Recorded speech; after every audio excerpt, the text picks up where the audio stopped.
व्यासपीठावरील आपले नेते आदरणीय महायुतीचे उमेदवार आदरणीय विजयबापू शिवतारे, सर्वच महायुतीची नेते मंडळी आणि समोर बसलेली निरेतील ग्रामस्थ बंधू, तरुण मित्र आणि सर्व वयोवृद्ध आशीर्वाद देणाऱ्या मार्गदर्शकांनो, निरेमधली आजची सभा सांगता सभा ही बापूंच्या प्रचाराची 2009, 2014 आणि 2019 प्रत्येक वेळेला निरेमध्ये होते. आणि आजची जी सभा आहे या सभेने असं अधोरेखित केलंय की विद्यमान आमदारांचा कार्यकाल हा फक्त 4 दिवसाचा राहिलाय.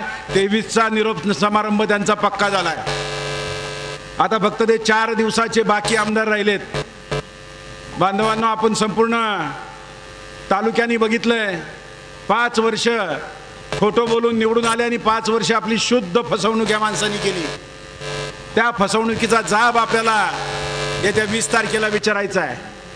निरेसारख्या शहरामध्ये हे अनेक सर्व लोकांना सामावून घेणारे ही नगरी, सर्व जाती धर्माचे पंथाचे लोक, व्यावसायिक लोक यांनी ही स्वतःहून विकसित केलेली नगरी, आणि तिला जर कोणी स्वतःची जागीरदारी समजत असेल तर तशा जागीरदाराला निरेतून हद्दपार करायचं काम हे तुम्हा सर्वांना करायचं आहे.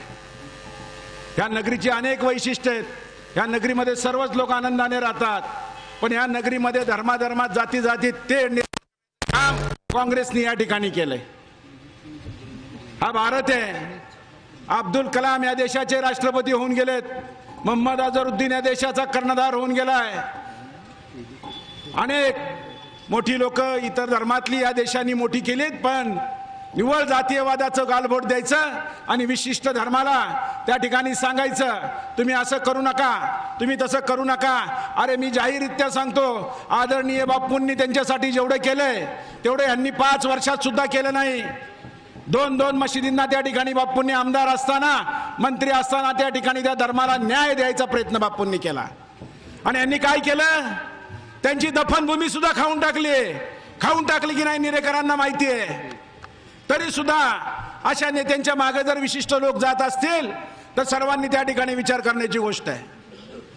बांधवांनो, 5 वर्षात काय केलं हे न सांगता स्वतः आदरणीय पवार साहेब म्हणतायत काल की मुख्यमंत्री जवळचे होते तर गुंजवणी का झालं नाही? पवार साहेब, तुमच्या आशीर्वादाने 5 वर्ष जो आमदार तुमच्या शेजारी बसला होता त्याला विचारायला पाहिजे होतं की 5 वर्ष तो गुंजवणीसाठी काय केलं. 5 वर्ष तो गुंजवणीचा प्रश्न घेऊन माझ्याकडे किती वेळा आला? 5 वर्ष गुंजवणीचा प्रश्न घेऊन तू मंत्रिमंडळ विधानसभेत किती वेळा बोलला?